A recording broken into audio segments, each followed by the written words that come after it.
The Ministry of Ungentlemanly Warfare is inspired by a true story and missions that took place during World War II. The 2024 action war movie comes from director Guy Ritchie and puts Henry Cavill in the leading role.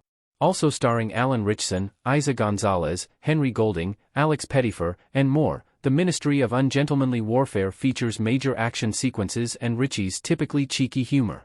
That becomes the basis for a story where Cavill's Gus March Phillips leads a covert group of soldiers as they fight back against Nazis during World War II. The tone and story the Ministry of Ungentlemanly Warfare tackles are made to entertain, and some of the elements arguably make the film look and feel like a completely original take on the World War II movie genre. That is why it might be surprising to learn that there is a The Ministry of Ungentlemanly Warfare true story that Guy Ritchie used as inspiration for the 2024 action movie. The overall premise and even specific characters are directly pulled from history.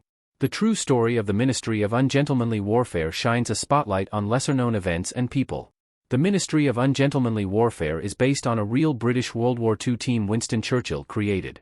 The British military team was formed in 1940. The true story of the Ministry of Ungentlemanly Warfare goes back to the earlier parts of World War II. The growing threat of Germany led British Prime Minister Winston Churchill to help orchestrate the creation of a new organization known as the Special Operations Executive. It brought together the undercover force of Section D and a research department of MI6. The SOE was officially formed in July 1940 with Hugh Dalton, the Minister of Economic Warfare, put in charge of the new division from a political standpoint, and Sir Frank Nelson becoming the first director. The Special Operations Executive was founded so that the collective forces of the British intelligence community could use unusual methods to sabotage enemy forces. There were over 13,000 members of the organization during its years of operation.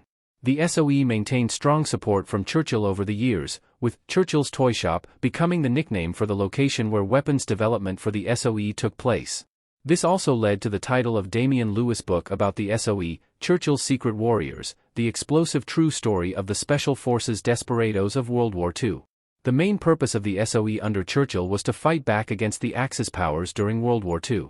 This included going on many different missions, such as Operation Harling and Operation Anthropoid, the latter of which was an assassination of a high-ranking Nazi. Many of these missions took place without the direct knowledge of British allies, which created some tension between Britain and other countries during World War II. Due to the size of the SOE, there were hundreds of operations that took place over the course of the war carried out by different factions. The Ministry of Ungentlemanly Warfare's story is about Operation Postmaster. The SOE's small-scale raiding force tackled the mission. Gus March Phillips holding a cup of coffee on a boat in the Ministry of Ungentlemanly Warfare image via Lionsgate.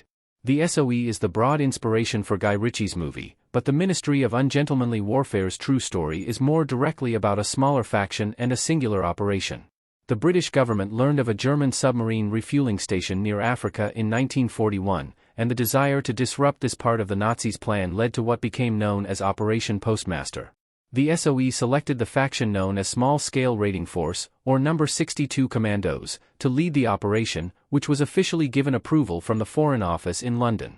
Operation Postmaster took place on January 14, 1942.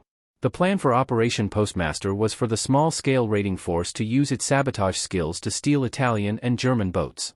The crew left for the mission in August 1941 and searched for months to find the desired submarines.